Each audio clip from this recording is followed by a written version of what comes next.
Hi everyone, I am Jiten Singh. Today we are going to discuss the second chapter, Nelson Mandela, Long Walk to Freedom, Class 10 First Flight. So, Nelson Mandela means this chapter has been taken from his autobiography, Long Walk to Freedom. And this was the end of that apartheid. Apartheid means racial discrimination.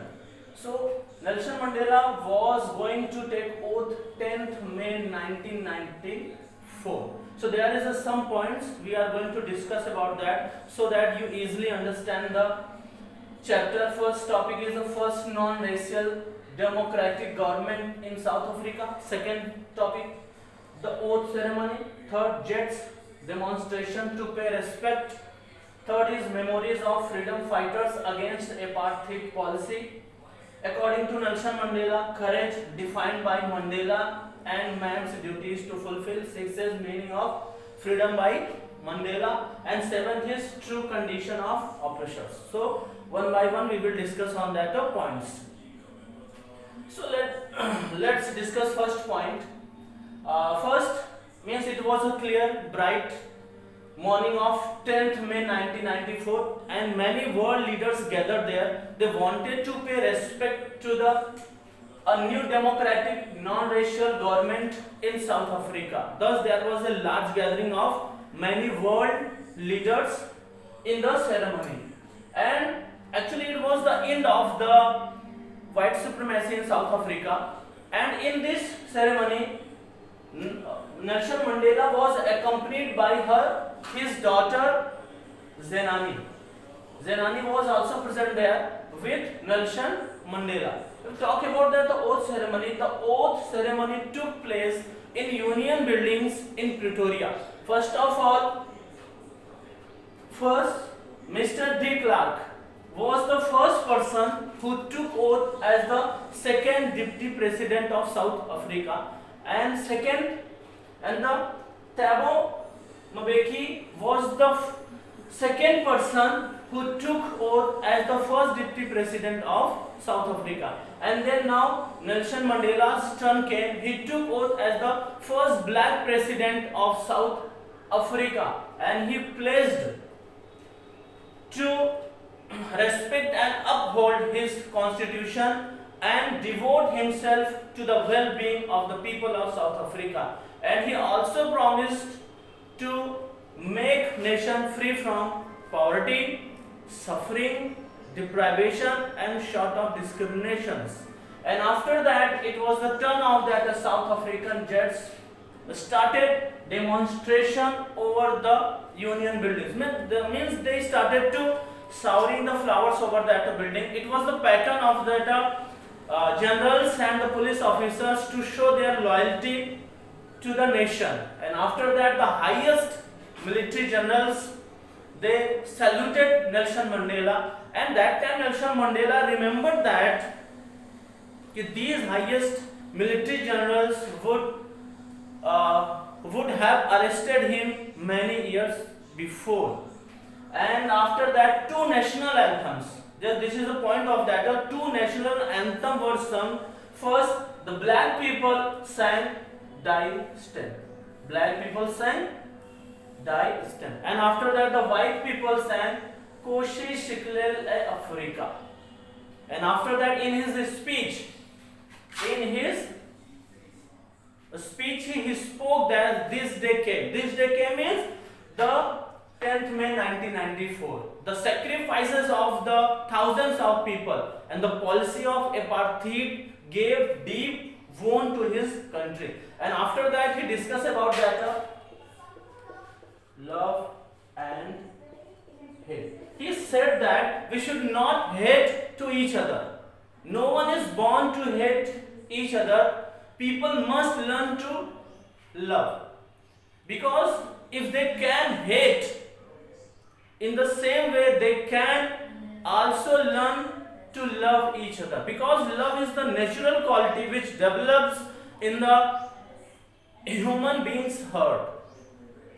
And after that, he remembered his great freedom fighters, Oliver Tambo, Walter Sisulu, Chief Luthuli, Yusuf Dadoo, Bram Fisher, and Robert Subko.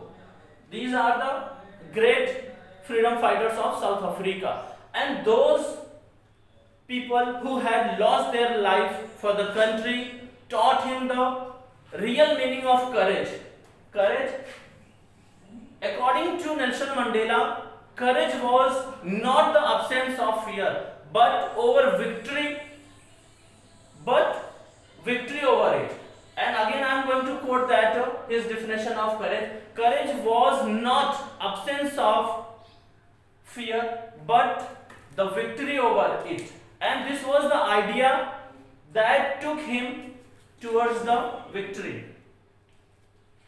And after that he just said that his country is rich because of his people, not because of his gems and minerals. And after that he just said that every man has two obligations. Obligation means duties. The first duty is to his family, parents and relatives, and the second duty is for his country and community. But it was impossible for Nelson Mandela to fulfill his obligation towards his country and community because of the policy of apartheid, and he decided to use courage against it.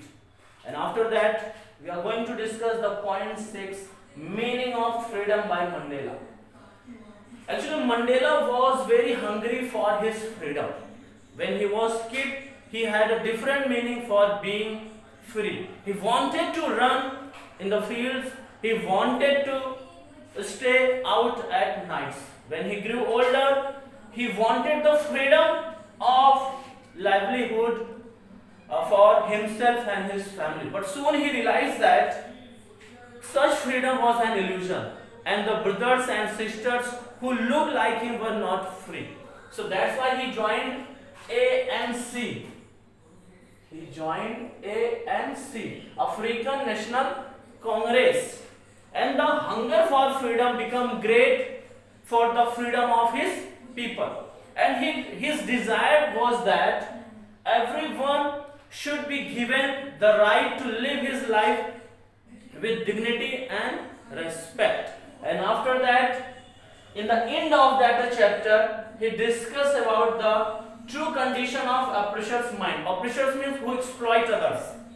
He said that, he described that a man who takes away others' freedom gets hatred. No one is free if he is taking the freedom of others, and the mind of the oppressor is full of hatred. So we should not rob the freedom of others. And this is the end of chapter. I am going to just brief summary of this chapter again. First we discussed this non-racial democratic government in South Africa. Second, oath ceremony, jet demonstration, memories of the freedom fighters, Oliver Tambo, Walter Sisulu, Chief Luthulu, Yusuf Dadoo, Bram Fisher and Robert Subko.